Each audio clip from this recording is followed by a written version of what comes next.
sounds crazy.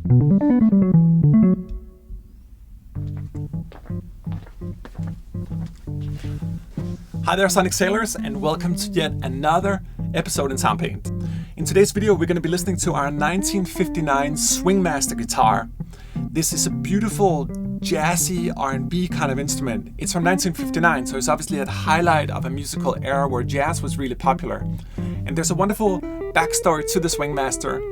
This instrument is from Darren's private guitar collection, so he knows a lot about it and he had it for many, many years. So in the following chapter here in the video, Darren is going to take us through that, explain how he recorded the instrument. But if you only just want to hear how it's played, use the chapters below and check out how Nicolas Zimmerman is just blasting the hell out of this beautiful, warm instrument as well. So yeah, welcome to the 1959 Swingmaster in Soundpaint.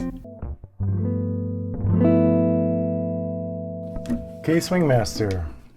Really cool guitar. This is, essentially it's a jazz box. You have the single pickup in the neck position, volume, tone, arch top, F-holes, Swingmaster. I mean, that tells you it kind of feels like a big band instrument. The K Musical Company was founded in 1931. It was basically a buyout of the Stromberg Voisinette or Visionette, however you want to say it, company, which that started in 1921. And that company really was known for their power guitars, their Venetian style body for their mandolins and guitars, as well as being the first company that attempted to commercially make electric guitars. And of course, before that, the company was a mandolin manufacturer that started around 1890 or so. Now, K is really best known as being a catalog guitar. So if you're not familiar with what that is, catalog guitars are essentially guitars and instruments that you would buy in, say, a Sears catalog or a Montgomery Ward catalog. Brands like Valco, which made Airline and National and Supro and Harmony or Silvertone, those are all catalog guitars.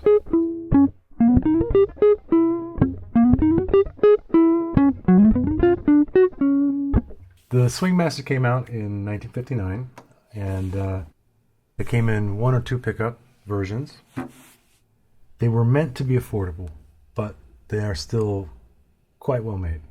And chances are, your favorite guitar player at one point or another has owned or played a K.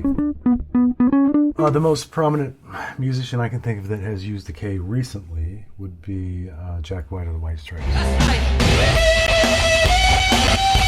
So this is what K wrote in one of their catalog advertisements from 1959. The K Swingmaster, a real gem, new and exciting. Thin, easy to play cutaway, super auditorium size, steel reinforced slim, thin neck, genuine rosewood fingerboard with hard nickel silver frets, exclusive crack-proof laminated body, spruce top, curvy maple back and sides, heavy celluloid binding on body and fingerboard, top quality strings and hardware, one super sensitive magnetic pickup unit, tone and volume control, lustrous shaded walnut finish with golden highlight, hand rubbed. Retails in 1959 for $99.95. So you'll notice one single coil pickup in the neck position.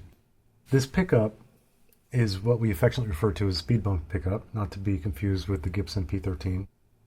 It's pretty low output. It's not a hot pickup by any means, and it's kind of lo-fi, but in a really cool way. And it does really well with effects.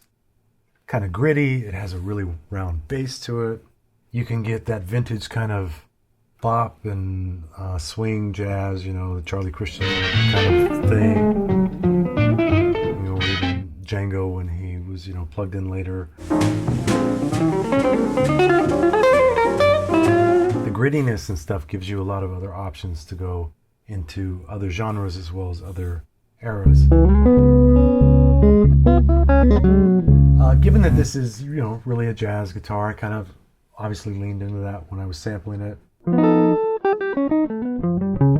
And did things like put, heavy gauge flat wound strings on it and used a jazz pick. I didn't just give you the thick gauge because I wanted more tension, which a lot of jazz players tend to like, but I wanted it so I could actually tune the guitar down. This guitar just seems to sound better and resonate more when the tuning's dropped.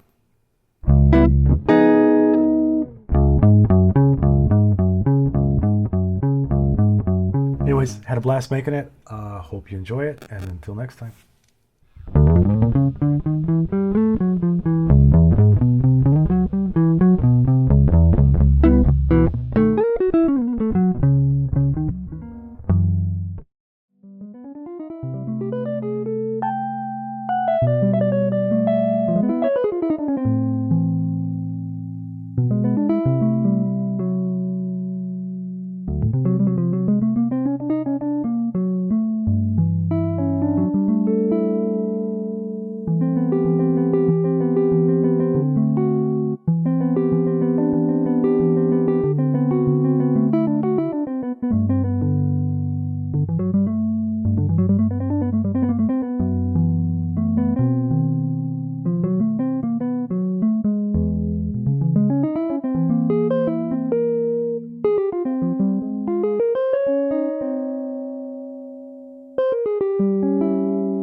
Yes.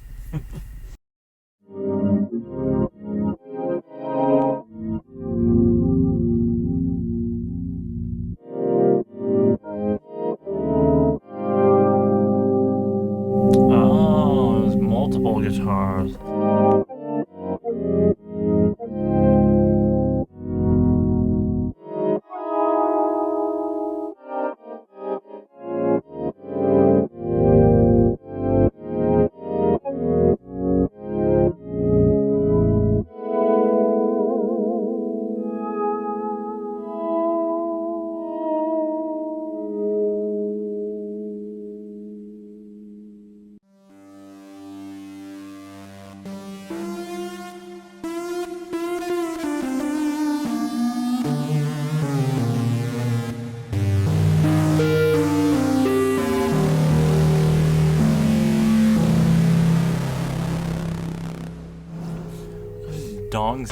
dogs and bongos pattern.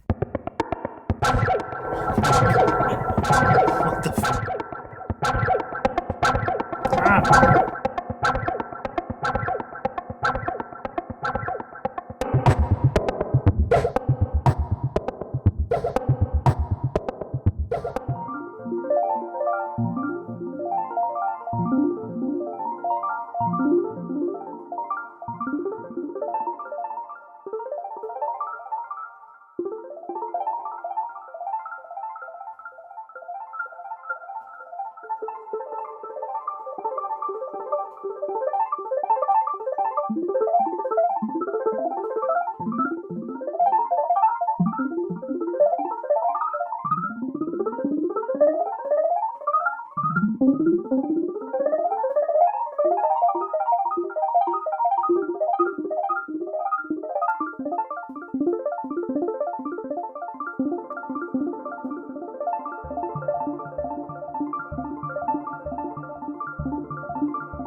Thing sounds crazy.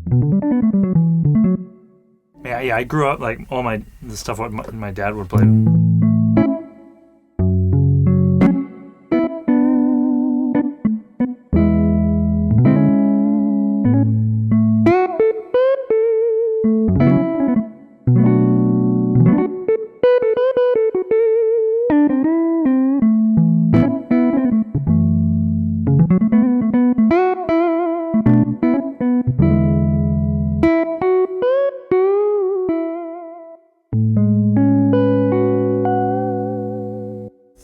God, that thing sounds good.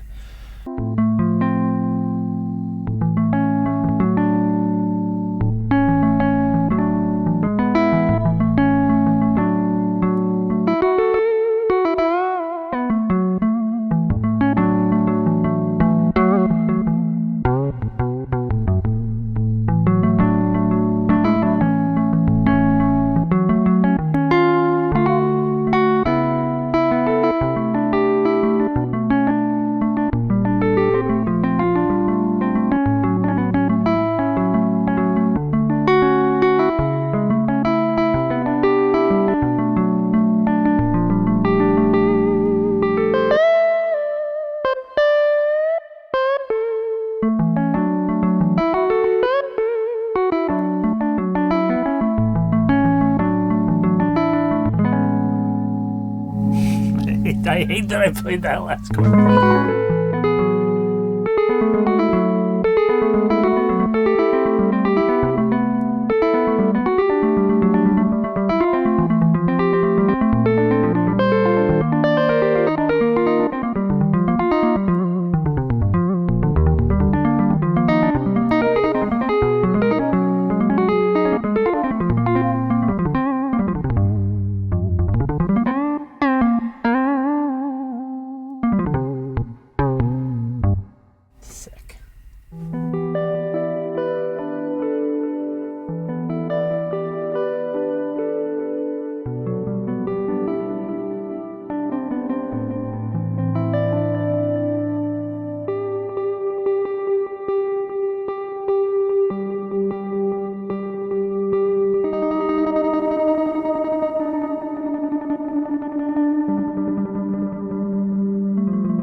How that this is why I love synths, because like guitar, if you have the guitar through a pedal, it's like it has to hit the effect, and then at some point the effect like won't catch it anymore. And like a synth is just like, I'm playing the same note for 10 minutes. I picked the right instrument. And you can probably use time if you want to make it like near eternal.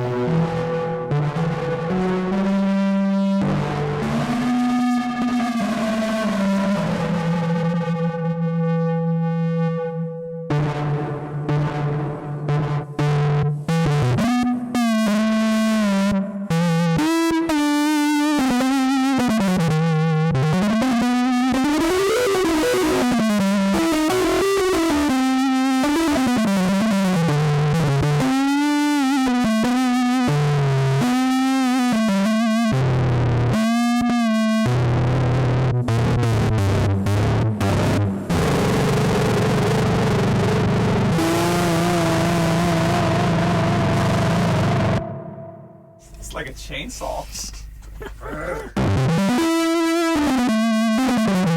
Let me go back to, I feel like I skipped a bunch because I went right to the main stuff.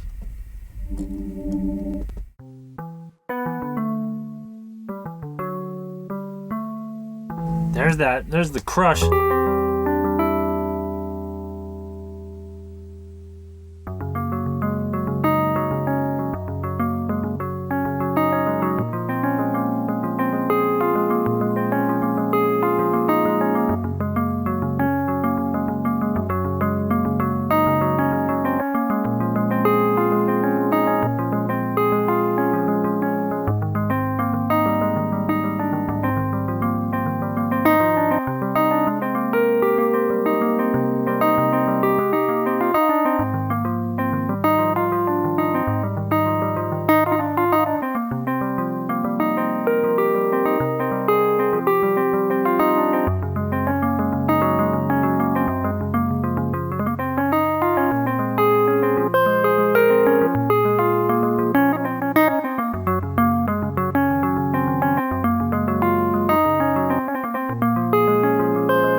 Man, that thing sounds great.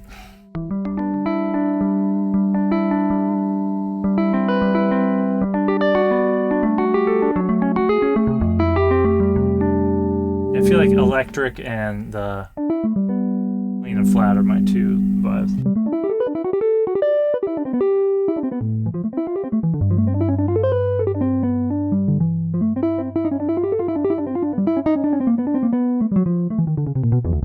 Man, that thing is rad. I'm glad you like it. We're here to inspire, man. I mean, isn't that what it's all about? At the end, like, instruments inspiring? Yeah. Cool. I mean, it's just like, for me, like, this kind of stuff just helps me write because I don't play guitar. So it's like, I mean, it's like, you know, I feel like at the end of the day, like, I do like interacting with a real guitar player or something, but there's also some level of like, not only do you get the ability to write with something that you don't play, but you can also like turn it in, like we did with steel drums, to like an instrument that isn't real. Mm-hmm. It's like, oh yeah, a guitar player. It's like, try that, you know? Like, so there is, you know, there's a magic in that kind of stuff too sometimes. Well, that's where the computer is beautiful, and it maybe shines the most when we augment reality with it. I love that. I mean, same thing with like, you have those guitar pedals that will emulate like Mellotron stuff. Mm-hmm. You know, it's like, oh yeah, cool. Like, you're gonna play Mellotron flute voicings on a guitar. Like, I would never play. Like, it's just not inherently cool to me to play that. But hearing you do it, it's like sick. Like strumming that sound, you know. So it can be cool to do that. Here's the good news, because I love guitar and I'm Pat Metheny, whatever. And you would be an excellent guitar player, but you can always, right now, you can sort of hear, okay, what would some rad guitars be like, and you don't have to practice. You can just pretend. I would only play indie rock. If I play guitar, I wouldn't even learn. I would be like, I don't care about any of that. I want to be able to play like all I would learn, and I'd be totally happy with it. Oh, really? Oh yeah. I mean, as long as I know that stuff on keyboard. Like, maybe not starting over. I'd probably have the same musical loves as I started on guitar, but like, I just want the aggressive part. I can do all the other shit on here. Like, the aggressive part is that's the toughest thing to emulate, man. Is the like this. I mean, okay, let's also be real. Like, there's a sexiness to that instrument that doesn't exist on the keys. Like, you don't have a phallic thing you're pumping up and down. Like, and you can't, like, imagine Prince running around with a Prophet X. It just wouldn't, well, he could probably pull it off, but. The example of that is, like, watching people play guitar. Like, it's just corny. I have, like, 2 of them at home, and I hate that I own them. Yeah, and in all fairness, man, the next guitar we do, I was just like, hey, Nick, do you mind bringing your guitar? Oh my God. Yikes. Ugh, it's just the worst thing. I keep trying to give them to, like, cousins of mine, and I just forget to fly them home. Like, think there's there's also like magic in interacting with, I mean, it's like playing an analog synth. Like there's just, like we were talking about the other day, there's just something to where like, oh, I'm playing the thing that's creating the electricity that's doing this, like unplugging this cable and like hitting it against the pickup of the guitar. There's some sort of like, oh, you're interacting with wood and electricity, and like you hear that, like there's I have a bit of guitar envy, if you can't tell. I mean, a real piano has real strings, so you're a little more connected to it. And I think that's why one of the reasons piano, like, and with the guitar, you're freaking touching the string. It couldn't be more tactile. You're doing it with both hands. Mm-hmm. You feel it with the piano to a certain extent too. There's definitely like. Yeah, but even the hammer is a little bit of a disconnect. And then, a little bit, yeah. And then you get the amp as well, and you can go close, like do the whole feedback thing. I mean, it's very visceral in a way. I get you on the indie thing. Try that, like play indie, and it's not like this motion. It's just a little different. But this thing for me is like a writing cue. It's an inspiration cue. There's nothing less inspiring about this at all than sitting with a real guitar player. But now I have access to it, and I think that's the beauty in it for me. Is like, oh shoot, I can write like this guitar part. I would have never even thought about that on a piano. Oh sure. Like there's just no fucking way. Like the amount of times I've been like on a piano just trying to be like, all right, this is what the guitar would do. Like you don't get there texturally. Like there's so many things you miss out, and I think this covers like that whole spectrum, which is like amazing. But you also bring up an important point. It's like you can buy a pair of running shoes, but they will not run by themselves. And one of the feedbacks we often get is like, hey, I just bought this new guitar or violin, and like, why doesn't it sound like it does? And it's like, well, as we talked about as well, like becoming one with the instrument requires an understanding of it, phrasing, what's the logical nature. You seem to keep it down to 6 or 8 strings whenever you play. You play in a strum-like kind of glissando fashion. All that is catering towards the source. But to learn that takes some understanding of an instrument. It's like I listen to a ton of guitar shit. Yeah. I try to because I just love the instrument. Yeah, because like you said you played piano the first 27 years of your life. Yeah, I mean, well, so I started playing when I was 3, and I didn't buy a real. I mean, I had keyboards that had synth sounds on them, but like I never got an analog synth until 26, 27. So like I had no idea about any of that stuff. Right. So it's only been 10 years of synthesis for me. But even in that, in that stuff, like I was learning all the first things I transcribed were like.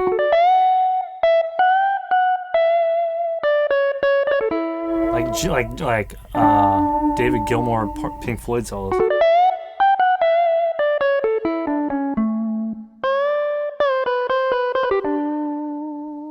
Like I learned like all the like Dark Side of the Moon solos and wall solos and stuff like that. And it's never like I was pitch bending on piano and shit like that, but like it wasn't the thing. So stuff like this, like it's also, I mean, apart from being inspiration, it's just like it kind of appeases my like, all right, I know I'm not gonna learn guitar, but I can still be like, yeah, oh totally. I thought I was playing the saxophone. I'll never learn to play saxophone in my life, but I think when we do our job the very best as developers is actually giving you. You remember in the Matrix when he said like, I learned kung fu. Yeah. It's that kind of feeling. Hey, I can play the sax. Yeah. Not that. To your point. It's not the actual physical thing. No, but it's like at least I can feel in a different lifetime I could play a soprano saxophone like Kenny G. You know, like it's just. Well, and again, the beauty about doing it on something like building a software for just keyboards is that you're not like, I can still be a keyboard player. Like I'm still, all the skills that I'm using to do, I'm very much like, that's piano shit. I'm still playing piano